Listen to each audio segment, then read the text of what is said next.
All right, everyone. Welcome back to Inherent Success podcast, where this is your guide through self discovery, also your healing journey as well, where we speak more on transformational stories.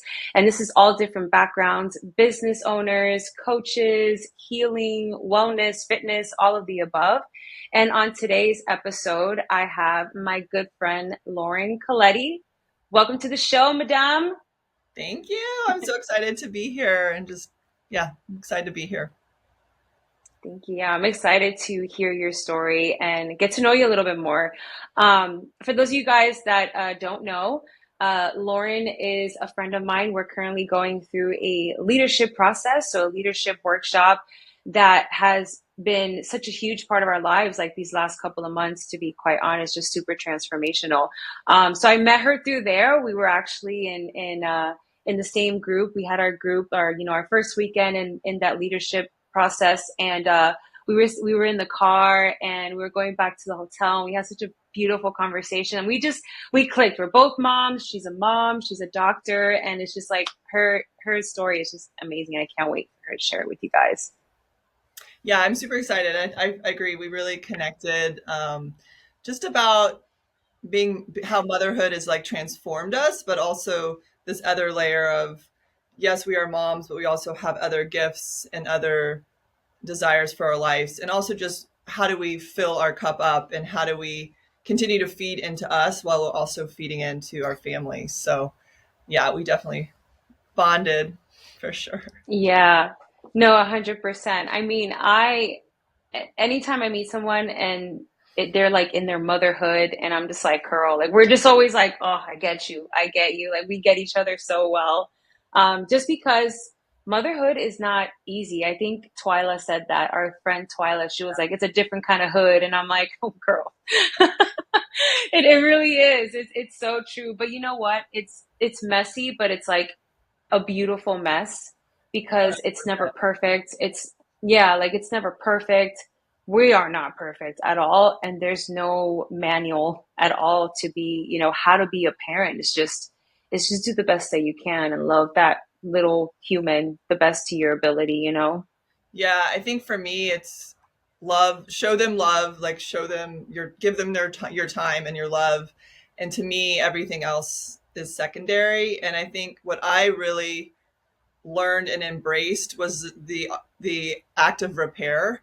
So this idea that yes, we can make mistakes as a parent, and I mean I've made a ton of them. We all parents have, but this ability to come full circle and make amends and say, hey, buddy, I lost my temper.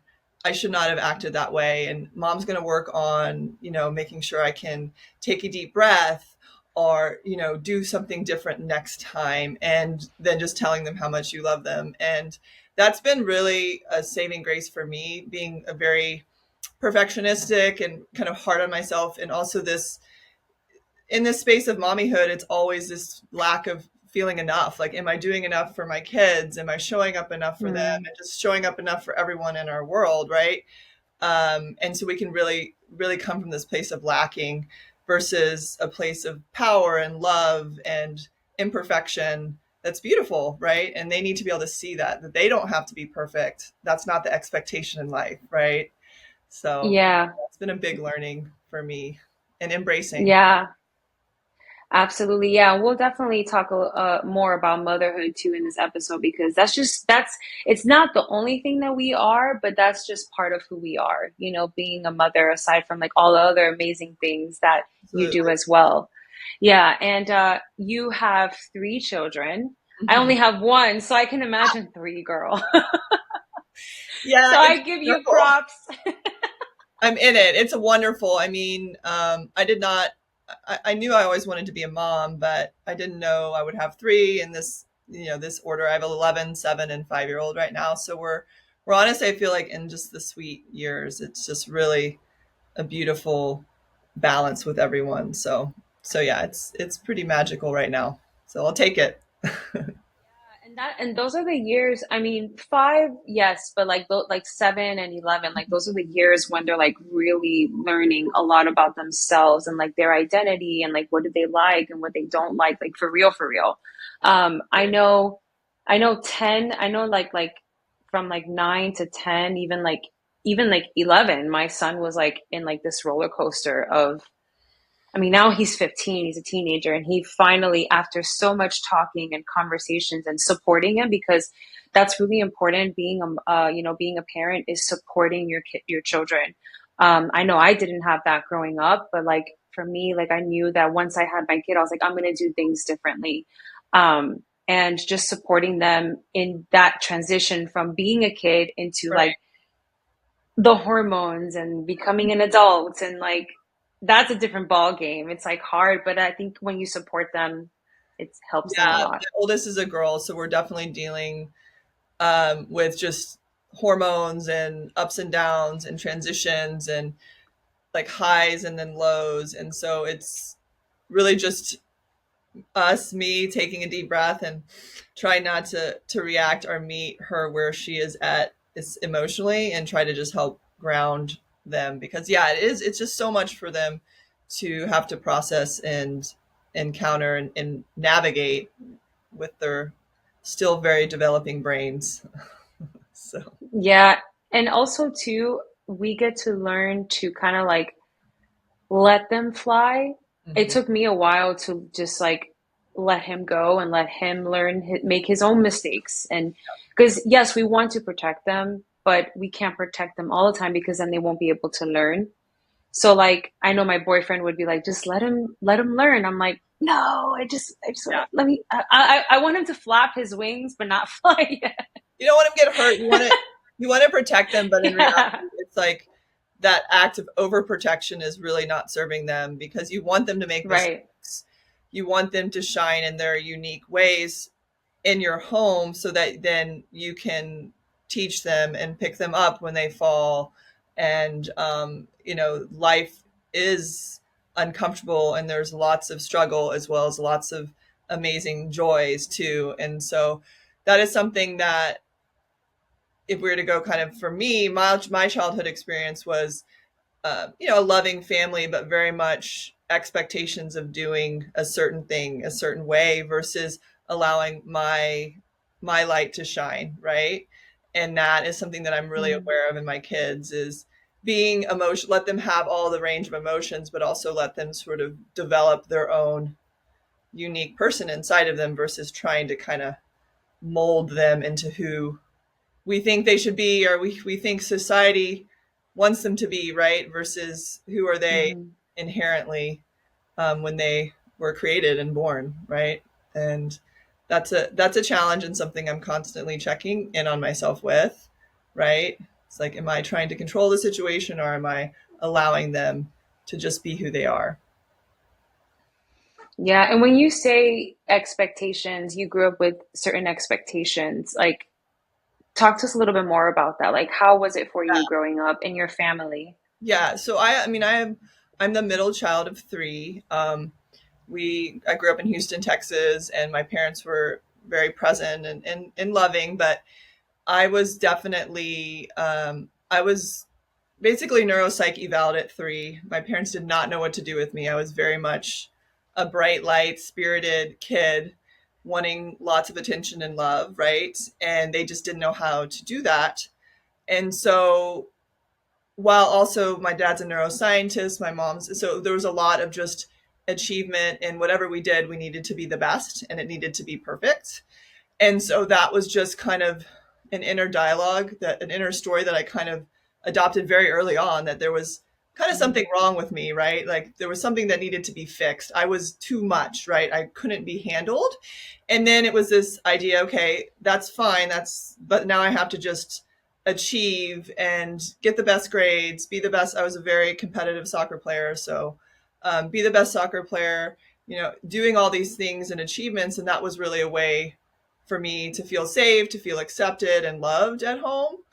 And that, can create a lot of inner turmoil and like lack of self worth, or just constantly being in a bit of a fear state, right? If you don't achieve, or if I don't do well, like what's going to happen, right? And that was definitely, looking back, pretty pretty overwhelming, like what my experience as a kid. and young adult, and really, you adopt all those things throughout your life. They don't just drop off, especially those early childhood memories. So yeah, that was definitely my experience. Yeah, and I always say this, like our programming starts literally from the time that we're born, all the way into, we start hitting puberty, which is when we start developing the conscious mind, the conscious thinking, like the prefrontal cortex. And like this it's interesting because I've heard from to 7 or to 10, I've heard different like studies and on this, but like literally from the time you're born until you hit puberty, like that's your programming. Hmm. So however, whatever around that time whatever you're influenced with at that time, that's your programming. Yeah. And then people think like, oh, this is just who I am. It's like, yeah, like that's who you are, but it's just because you're not, that's your subconscious thinking, that's your programming. But you have the power to become aware of that and start working on that and like rewire your brain. And that's like a whole nother thing. Yeah. And like I can talk so much about that. I know you can too, but like it's very interesting, how people have so many different upbringings, and like according to their upbringing and how they were influenced in their life. Like for example, in your case, like the perfectionism and like the accolades, everything has to be perfect, like the high expectations, because you had a very successful family from what it sounds like. So then you had that pressure, and then it's like it shows up in your life in the sense of like, oh, maybe if you don't do something a certain way, it's not perfect. You're not perfect, and it's just like this whole fuckery story that you Yeah. that you have in your mind Oh my God, as an adult. the stories in our head. It's like Yeah. what we can create and fantasize and get ourselves worked up over that actually never really happens, or that it's it can be a very dark and overwhelming place, honestly, when those come up, for sure. Yeah, yeah. And I know you mentioned that you had good grades growing up and then you played soccer. So how did you get into your journey of becoming a physician and what you currently do right now? If you can share like exactly what you do. Yeah, yeah. So actually, I'm a nurse practitioner, so I'm not a physician.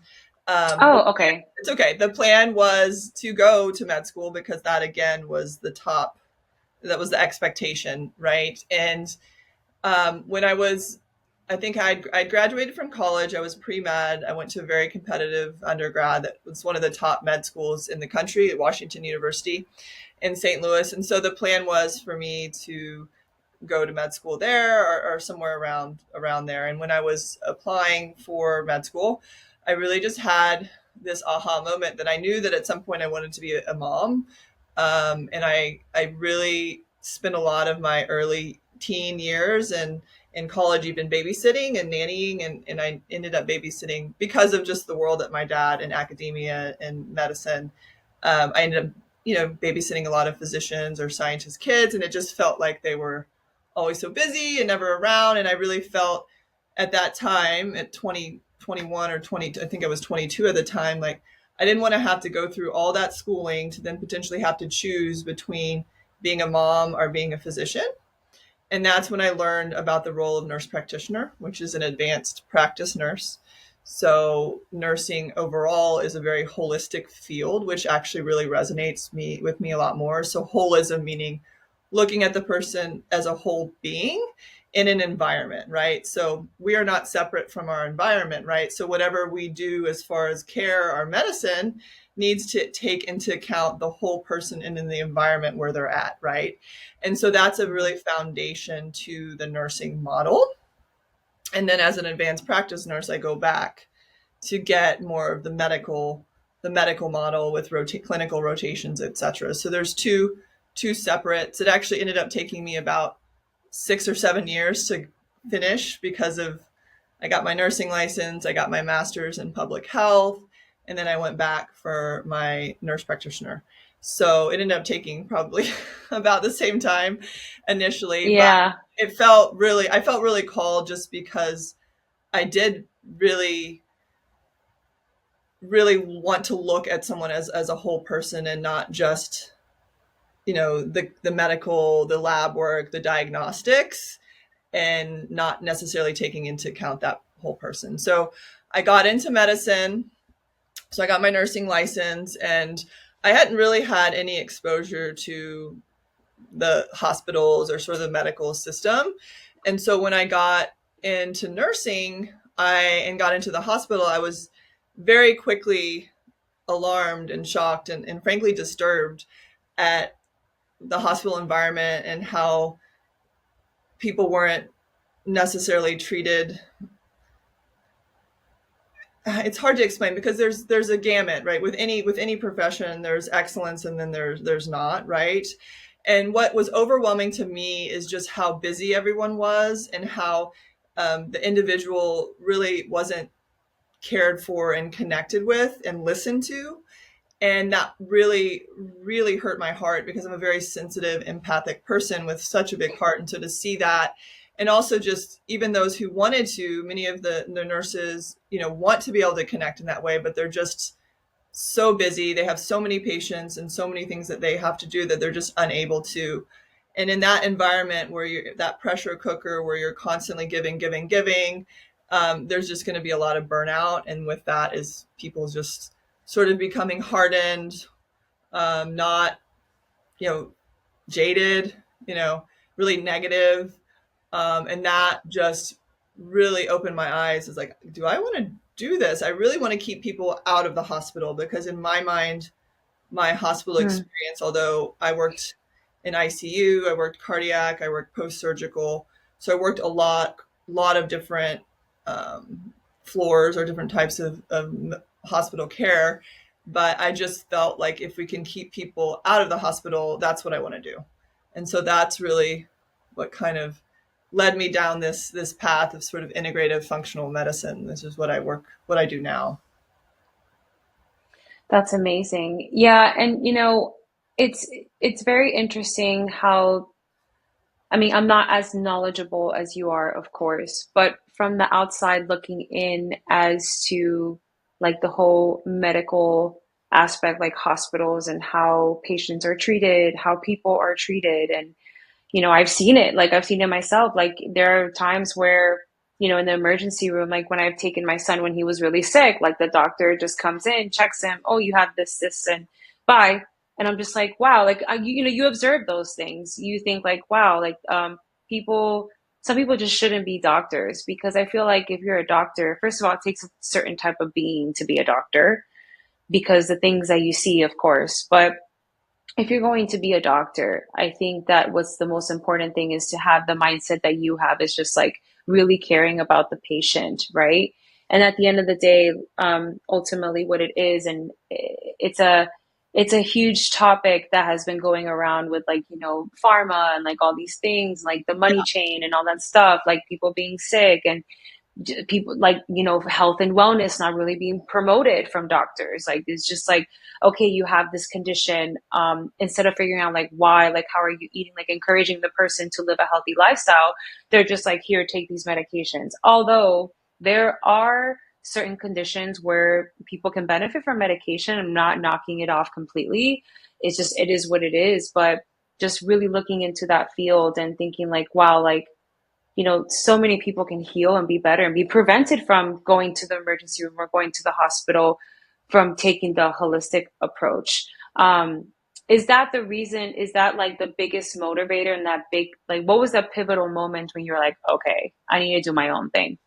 Yeah, so a lot of what you said really, I am definitely within the functional medicine. So functional medicine is just looking at it's a systems biology approach. So it looks at your body as a dynamic system of interconnected parts that are very influential of each other. So we're a closed system that wants to be in balance and it's going to do everything it can to be in balance. So you may know this. It's like you can be sick and then your body can do all these amazing things and heal, right? And get better till you hit a wall and then it can't, right? And so Hmm. there's a huge spectrum of that, right? And there's a lot of foundational things related to lifestyle, related to understanding your body, eating, sleeping, natural supplementation, food.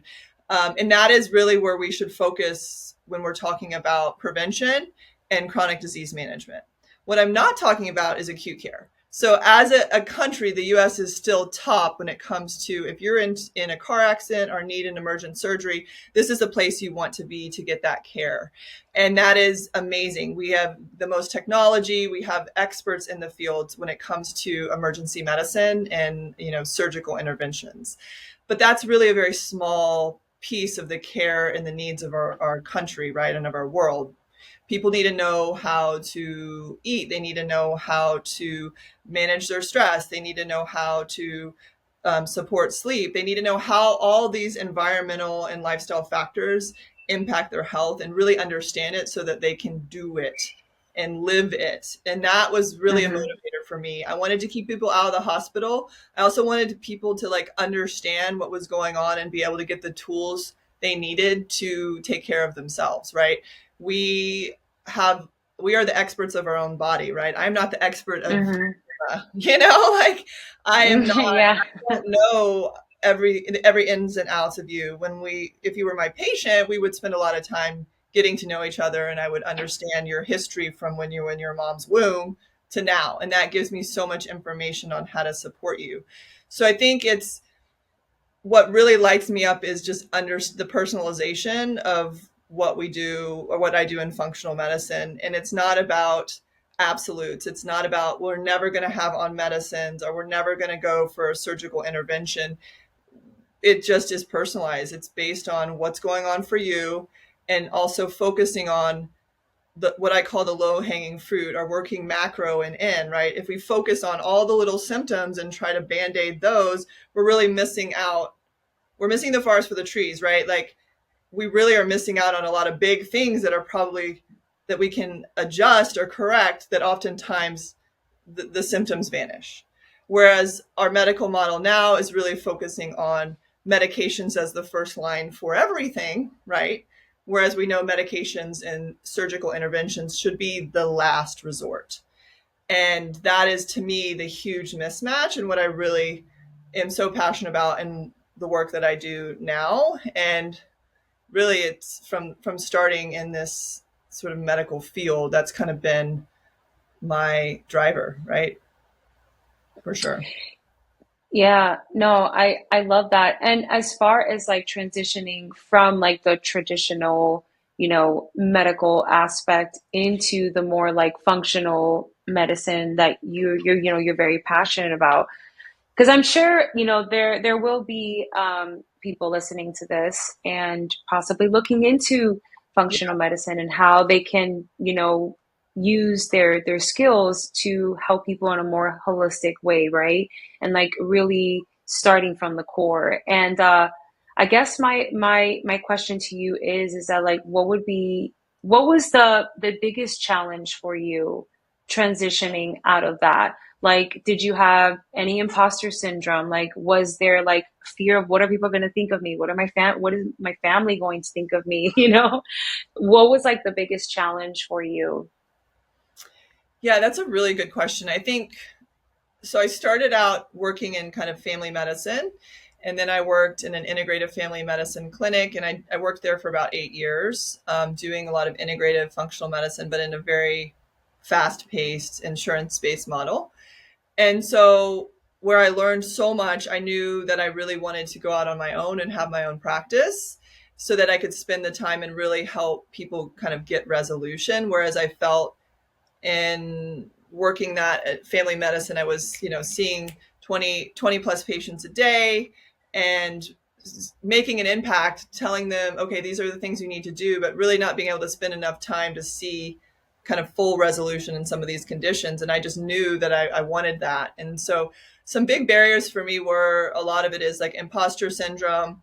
I went outside of an insurance based model. So I had to now charge cash for my services. And so asking for money, I think, you know, I'm a helper, I'm a supporter. That's my and so asking for financial exchange for that was really hard for me.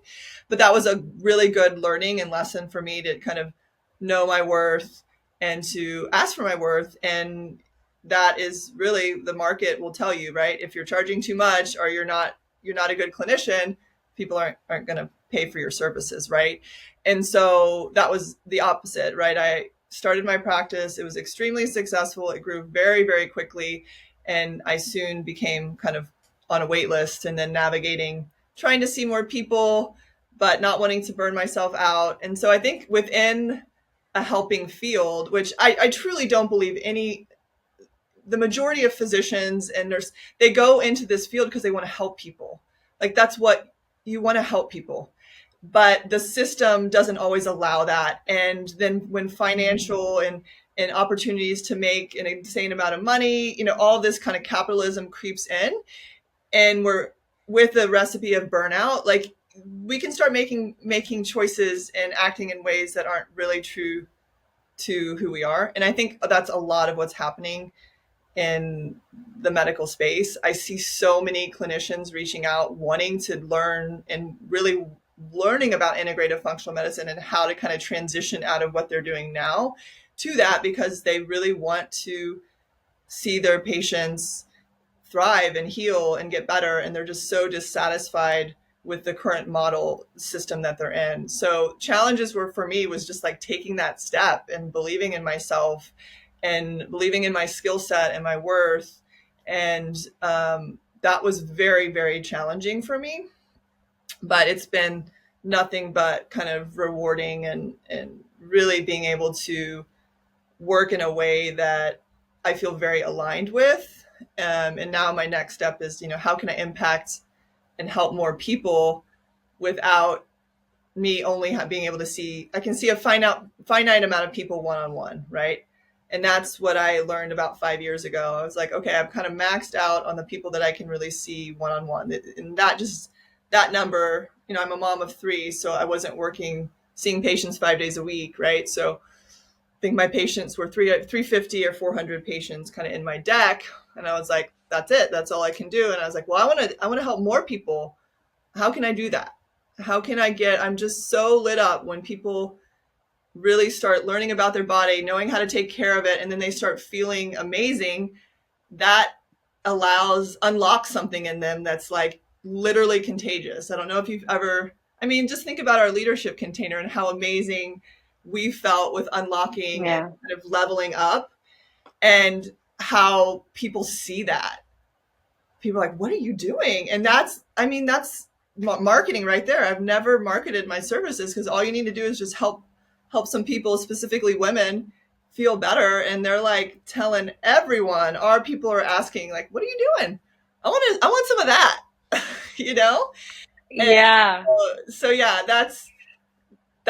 it's just when you help people feel about the energy exchange is just life-giving versus this heaviness and draining. And so I get nothing but energized when I'm working with patients one-on-one. It's a beautiful feeling when you see someone's transformation. Like it literally lights you up and it just reminds you, even on a bad day when you're just like feeling like, I don't want to do absolutely anything today. Yeah.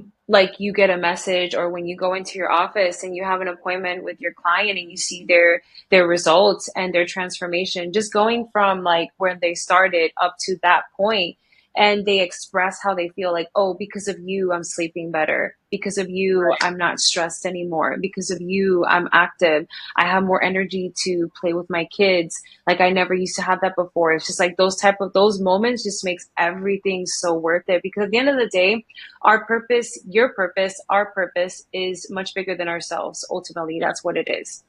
And your field and what you're currently doing is caring for other people, is being that light for other people, and that's what transformation is all about. I was talking to I had another podcast interview the other oh my god, last night. I'm like all over the place.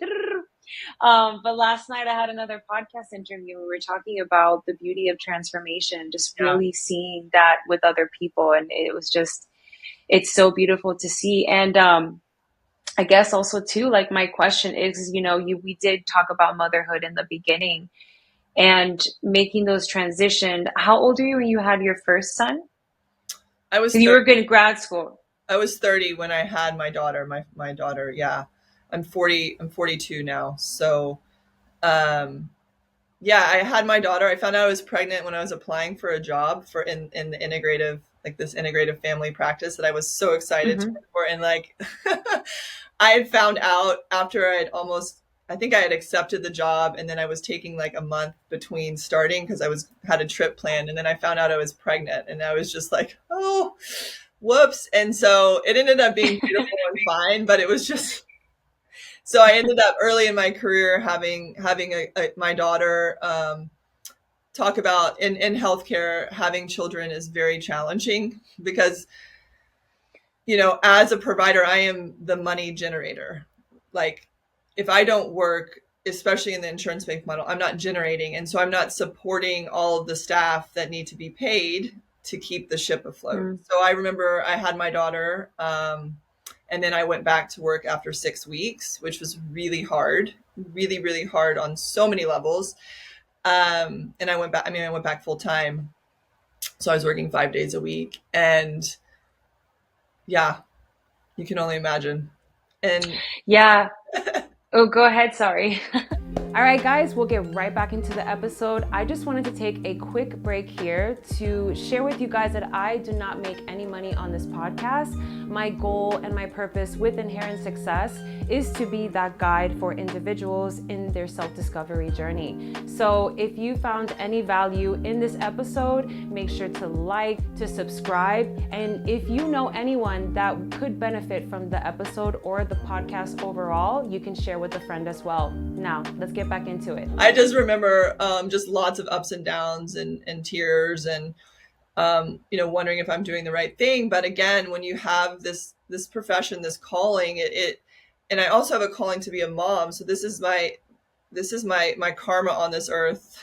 Really, is the balance of a super strong mothering instinct. Like, I'm a very much of a mother, but I also have a super strong desire of impact in my work. And so it's this duality of constantly finding that balance and reassessing, because balance is really, I don't like to say that word, honestly, because it's not really about balance. It's just about constant attention to these areas, and then, quick adjustments and understanding needs. I think I was just talking to you about just what's been coming up for me even the last week with just, I've been stretching myself. There's more really great projects and things on my plate with work. And that enables me to get the opportunity to adjust things at home so that both can kind of work to the way I see fit, right?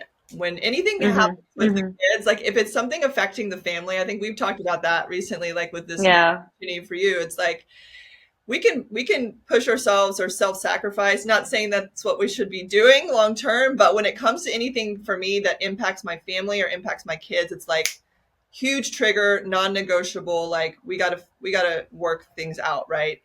And that Mm-hmm. is always something that I'm thankful for, frankly, because that means we're constantly, that mom hat, that role, we put so much value on it that it's literally the thing that we are not going to let slide or um, impact that part of our life, right? And so I'm proud of us for always being Yeah. in that way.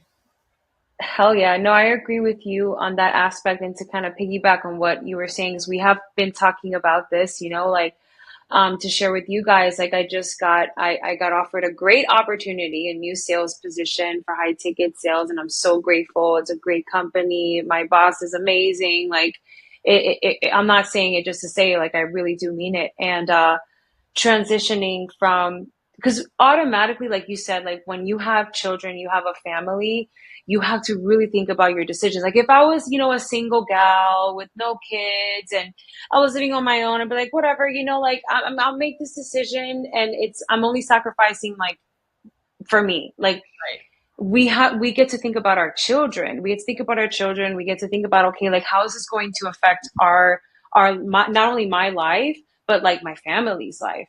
So yeah, Riverside. There you go. Not only my family, I don't know why it does that. It's so funny. Not only my life, but my family's life. And I was in this like back and forth of like, okay, what are the pros and cons? Like, if I leave this job, it's a secure job, and because it has insurance for my son and all these things. If I leave that job, then like I'm only going to be on commission and not on salary. So I'm relying on commission and all of these things.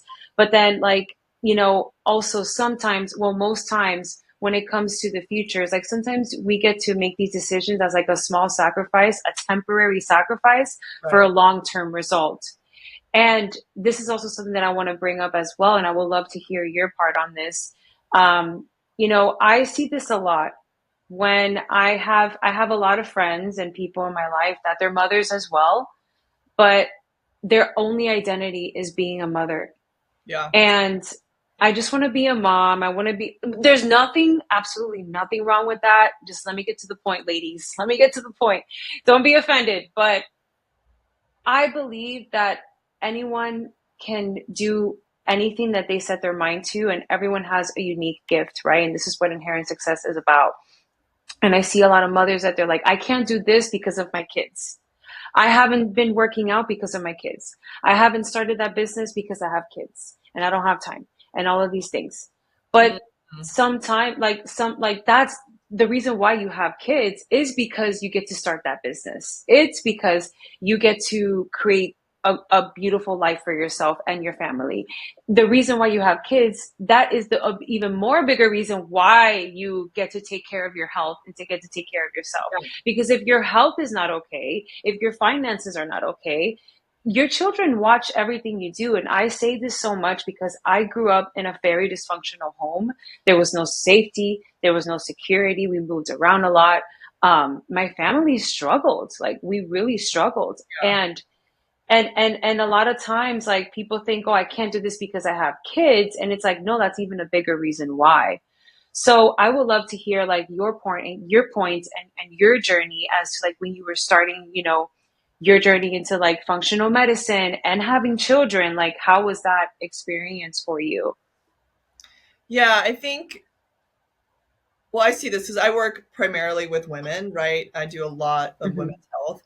And I think just to touch on that point as far as women who say, "Oh, all I want to do is be a mom," which is absolutely such a gift. Like, mothering and showing up for your children is probably the best thing we could do in this whole world, really, because it's like we're nurturing Hmm.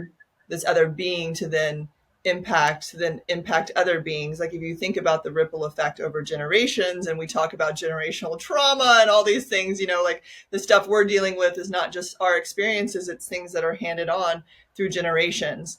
That being said, what I see is that women lose their identity. They lose their self. They lose their self worth, right? They are nothing Hmm. other than a mother to these children. And that's where I say that's not okay. It's not that you have to have a job. Actually, the most important job, honestly, is raising children. Some women feel called to also work outside the home or other passion. But to me, it's when we're a mom, it's both and. Like, we never are not a mom. Like, it's constantly integrated. And what I'm trying to Hmm. learn is how do I integrate my family even more into the work that I do, right? So that it feels more of an ease and a flow between those roles where it's just that's the role that I am. I'm a mom, nurse practitioner, wife, like sister. And that's something that I really see. And so when we get to that space of losing our identity, we take on the hat of victim, martyr, all these things that, oh my gosh, like I didn't realize that I had taken on, right? And we are blessed to have children. There are so many women who would give anything to have a baby and to be a mother, right? Who don't have the opportunity to. There are people who choose not to, and that is beautiful. But they mother their community in different ways, right? We're Hmm. all as women inherently motherly, right? And so that's where for me is shifting, like this idea of being having this career that I love and am passionate about, and not feeling like my family is like preventing me from achieving that, right? And I definitely think at times when I was thick in it, in motherhood, at times I felt strongly kind of in that victim, like, oh, I want to do these things but I can't because I'm this. In reality, it's like I get Hmm. to do both end, and how do I get creative to be able to achieve and do the things that I'm also wanting to do while also being able to be a supportive parent. Um, and there's no roadmap like to any of this, right? And everyone's Right. experience is unique. But what I see personally, and I see in a lot of the women, is that regardless of whether they're working or not, and many working moms too, they still lose their identity. They may not be in a job that they love. They're just doing it because they need the paycheck, which is, I mean, absolutely right, to support their family. Right. But when we, right, it's that self-worth, it's that um, getting in that negative space of feeling a victim to our children, where it's a choice that we're blessed by God to have, right? And it's a subtle shift. And I don't think you talk to any woman and say, oh, well, do you think you're a victim to your children? Of course not. But that's the energy and a little bit of the mindset that we take on. And so how do we like let that shit go? Because it does not feel good.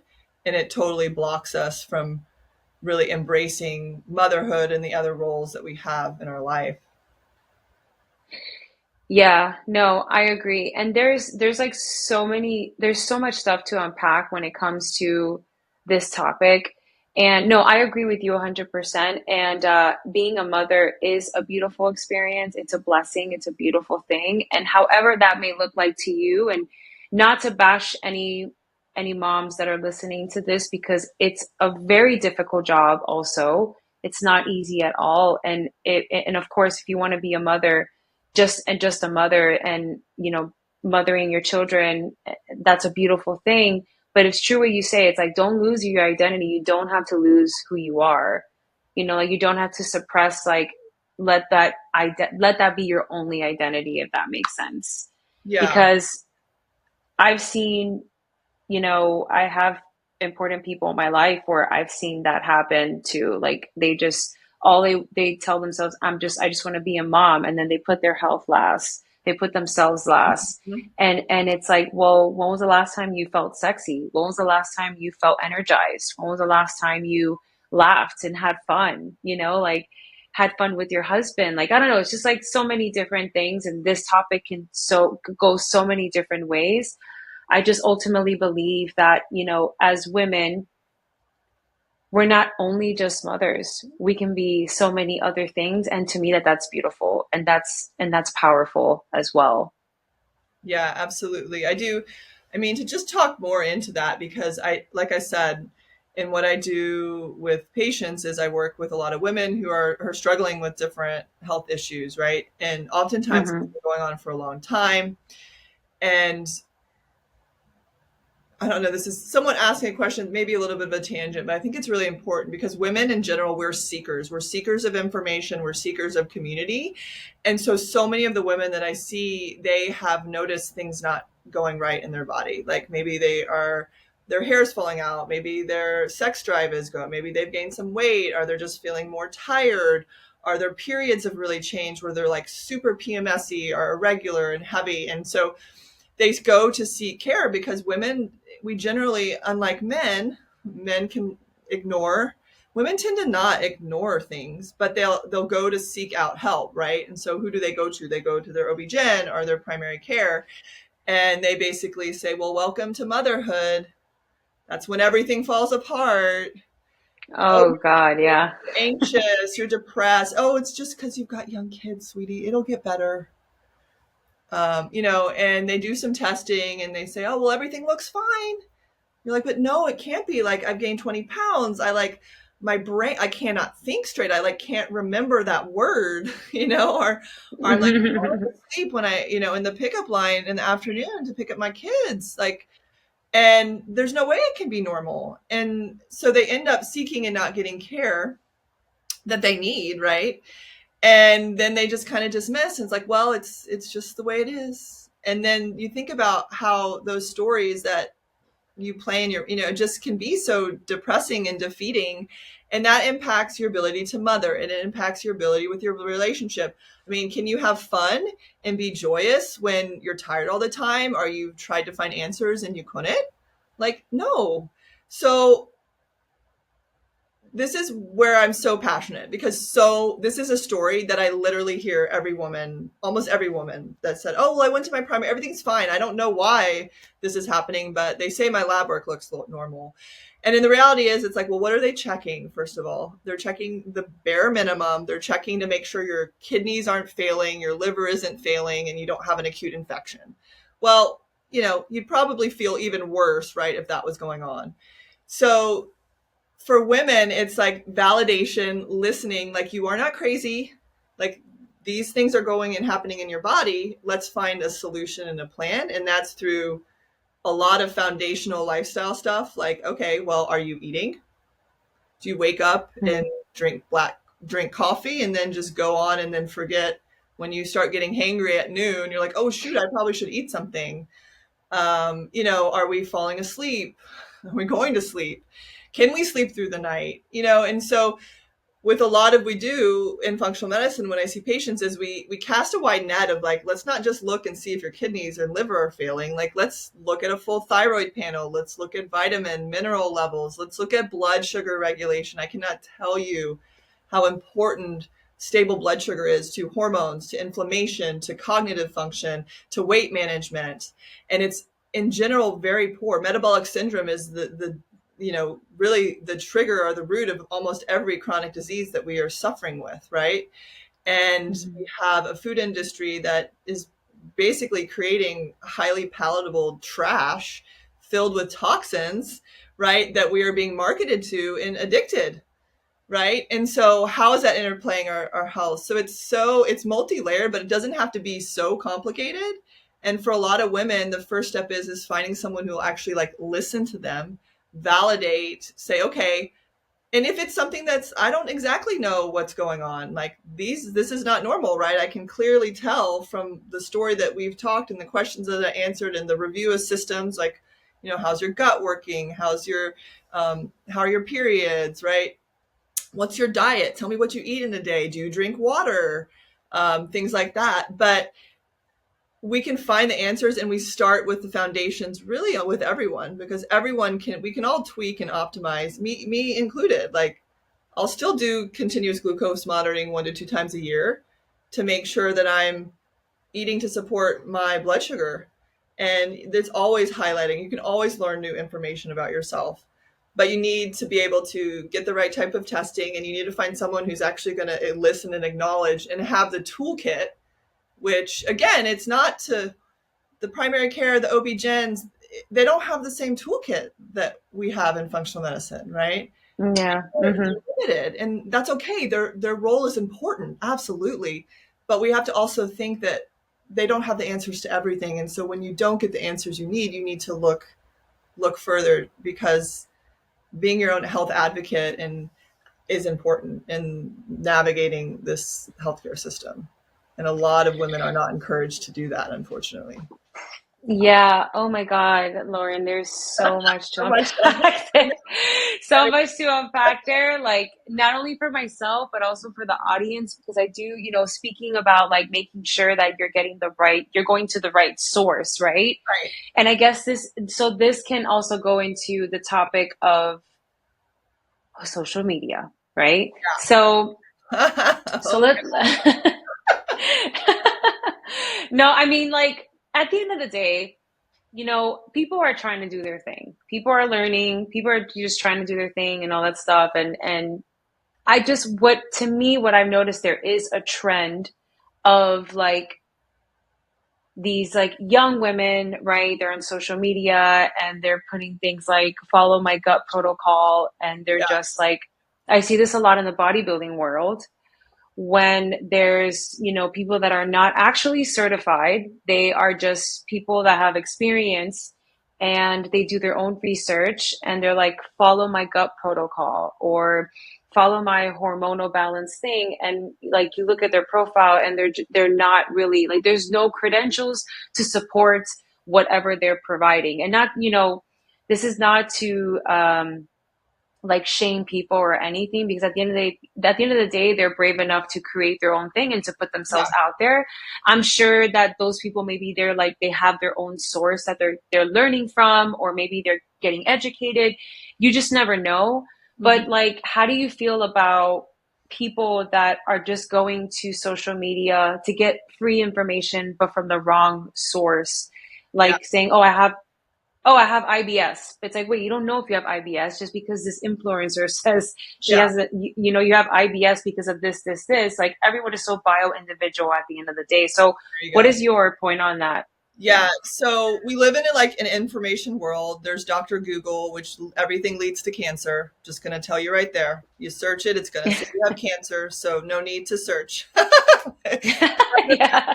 But no, I mean, we're seeking information. There's lots of information out there. And again, I cannot speak to broadly, but there's just the reason why there's all these influencers out there is because there's such a demand for it. There would not be these people on social media trying to sell their gut protocol or help people if people weren't seeking that. So there's that, number one. And number two, without a doubt, people are overwhelmed by information. And this is what I find all the time. And this is why I think, AI will never replace what I do.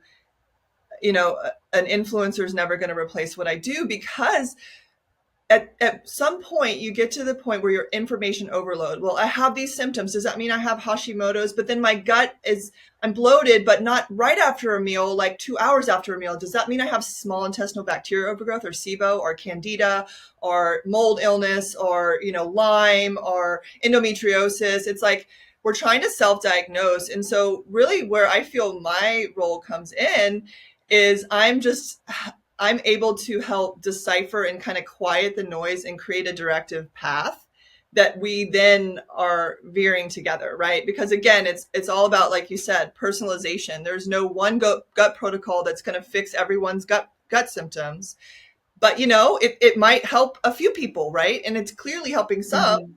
So what I do have an issue with is um, people not realizing that there's another way than to just kind of jump to different protocols. And in reality, you don't want to jump to any protocol until you get sort of foundational, like a baseline understanding as far as blood work, at least, and getting, having a one-on-one visit with me to understand your story and really get into the nitty gritty of like your history. But then, okay, what's detailed description of everything that's going on, like symptom by symptom, like it's a head to toe, from bowels, musculoskeletal, skin, hair, heart, hormones, right? Diet, nutrition, lifestyle, limiting beliefs, thoughts, traumas, alcohol, coffee intake, medical history. Like all that stuff is really important to know if that gut protocol is worth it or not, right? Um, Hmm. so I do think that it's a very saturated space. There's some really great people putting great information, and then there's others that are not. We have to be and know how to navigate that information. And in general, I think as a society, we're not really taught how to critical think. And also, when symptoms are severe, why are we trying to hop from one, extinguishing at one fire to the next versus understanding like the whole picture and making foundational shifts that then the fires are, now extinguished permanently, right? Right. Because what you do is if you're trying to put out fires, another one inevitably pops up. You band-aid one thing, it's like the water faucet, the water hydrant, right? It's like you try to hold one Hmm. hole and another one pops up and another one pops up. And that's going to be what happens with your health if you're missing like foundational things. And so that's Hmm. really where I'm about and super passionate about is, and the social media space is what it is. I think it's definitely not going away because people are seeking it. Like people want information, and they want something that's going to just band-aid or quick fix. And unfortunately, like there's just no quick fix when it comes to health and vitality, right? It's Hmm. coming back to this way of being, right? Health as a way of being is something that I'm really passionate about. It's not about just doing one thing to the next and then I'm healthy, or I do this now and then I don't, then I'm not healthy, right? It's just this balancing of like health and vitality is a way of being, and we're just constantly learning more information to navigate our body so that we can stay in sort of a vital state. 100%. I think when it comes to all of this, even like, I mean, I'm more in the fitness realm. I've been in it for like over a decade. And, also like as a competitor too, like I'm in an off season right now, but like as a competitor too, just like learning more about like the sport and like the science behind it. I mean, I've been learning more about the science, like when it comes to the body. Because in 2019, I officially became a personal trainer. So I started getting more into like the science part of it. And ever since then, I've just been like, it's kind of like the same thing with working out. Like you can go on someone's page and someone says, "Oh, like follow my glute guy because I do hip thrust 3 times a week." And it's like, okay, well, like why? It's just like I always like for me, like I even though like all the women out there they look amazing, but it's just like everything, like I said, it's so bio individual. Mhm. And maybe the hip thrust machine may not be good for me because how my body is, maybe my height or how it works for my body, and I can do a hip thrust with an Olympic bar instead. It's not just someone saying like, "Oh, do hip thrust 3 times a week," and the same machine. It may not work for that person. It's just a hypothetically Yeah, no, speaking, like example. Yeah, go ahead. yeah, it's really, and it's about having kind of an expert, right, to with knowledge, Hmm. right, to kind of help you ultimately determine what's best for you, right? And then you do that. Hmm. You're the one doing the work, not the person who told you or was the expert who gave you that advice, right? You're making it work for you and your goals. Yeah, no, I agree. And like everything I see online, I take it with a grain of salt. It's like, like this, like I was saying, just like fitness, like if someone is doing a leg press a certain way, it's like, why? It's like, why are they doing it that way? Like, what's the science behind that? Or like eating, I don't know, just an example, like eating a vegetable before something savory, like why, things like that. So definitely like online, I take everything with a grain of salt and I just kind of figure like, oh, okay, that's interesting. And then I'll do my own research.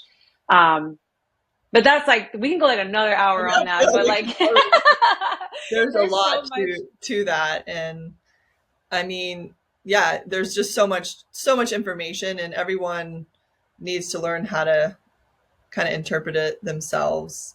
But that's where I'm just going to always say having having someone as a guide to kind of understand your body is really, to me, the most important. And it doesn't need to be a super intensive thing depending on what's going on. It can be, it can be something simple, but then that gives you a little bit of a more of a roadmap for your body and how to take care of it. I agree 100%. And I would love to hear, well, we would all love to hear, like, what is your vision for your practice and like what you're currently doing? Like, where do you see this in, let's say, 5 years from now? The cliche question.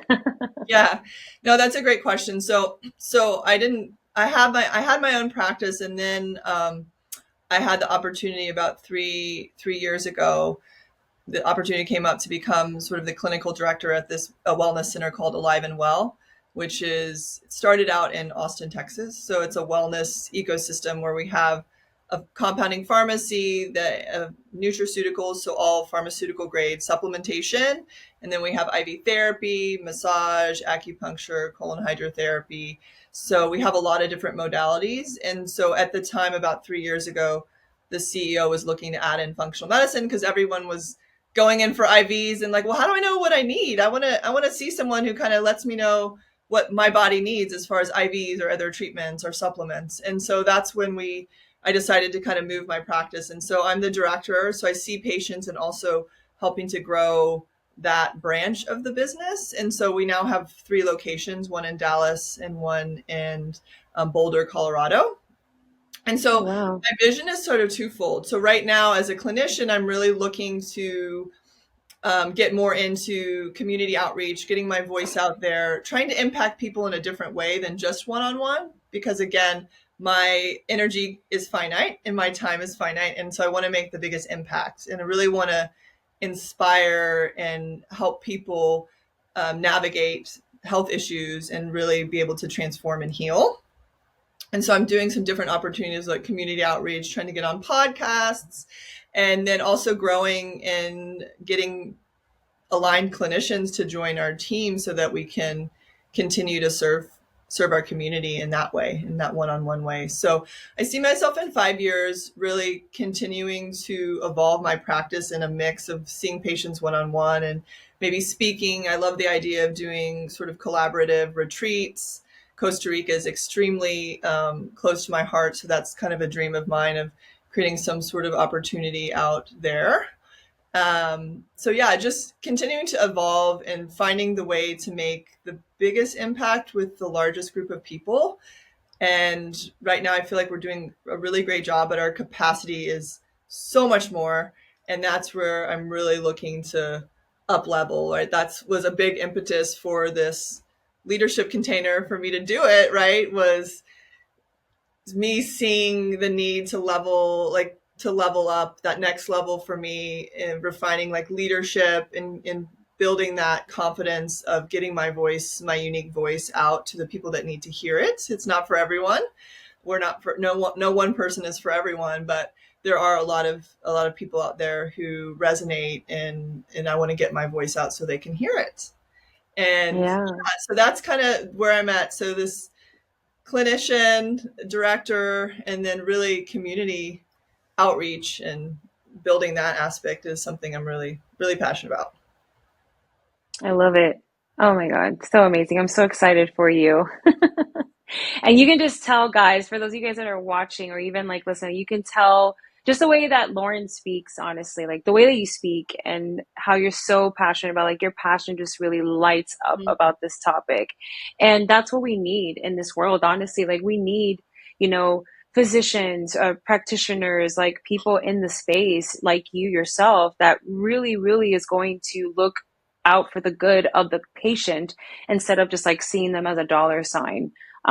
We definitely need a lot more than that. And you're a huge contribution to that. So we are grateful for you, girl. Thank you. Thank you. Yes, it lights me up for sure. I definitely, when you feel you're in alignment, it's just like that energy, that excitement, that kind of perma smile, right? The smile that never leaves. Yeah.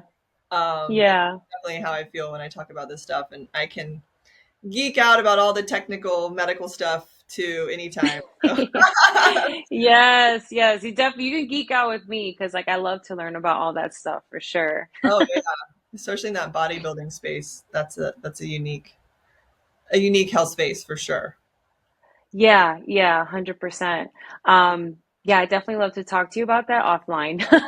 Yeah. Yes, yes. So Lauren, I have one more question for you, and this is a question that I do ask, everyone, every guest, at the end of our episode. So, what does inherent success mean to you? That's a really good question. So inherent success to me is inherent in something that is already, we all sort of embody, right? And that is really for me, success is just how is a feeling, it's a way of being, and it's really to me gauged on like impact, the impact that I feel that I provide to like a community. So for me, I gauge success on my impact and my reach really, while maintaining that power and um, my sense of self and self-worth, right? And not, it's a both and, right? Success is me creating that impact in the world that I know I'm already doing and I see even greater impact, all while still inherently staying true to myself and loving myself and supporting myself as well. So yeah. I love that. That's beautiful. I love asking that question because literally everyone says something so different. That's I love it. That was so beautiful, Lauren. Well, Lauren, thank you so much for being on on the show today. And where can people find you? What's your Instagram? I will put Yeah. I'll put all of her information in the description, but where can people So find you? Lauren Colletti FNP is my IG handle. I'm going to get a little bit more active on there. I definitely there's room for improvement. And then aliveandwell.health is our practice. And so, like I said, we're licensed in Texas and Colorado, and quickly expanding our licenses probably to Florida. That's what Ooh, we're talking about. Yeah. So really, our website where you can get more information about the functional medicine clinic. I also have a website, laurencolletti.com. but you can reach out to me any of those ways, and I'm happy to connect and give any sort of support and resources that I can. Beautiful. And I'll put all of her information in the description. Lauren, once again, thank you so much for being on today's episode. It was such a beautiful conversation. I would love to do a part two with you Yes, please. later on. You can talk about anything you want. Yeah. Yes. Yes. All right. And if you guys loved this episode or found any value, make sure to like, subscribe to the channel, and also share with a friend that can find value of this as well. And make sure to also put the notifications on to be notified when the next episode is up. So stay tuned. Thank you so much. Thank you.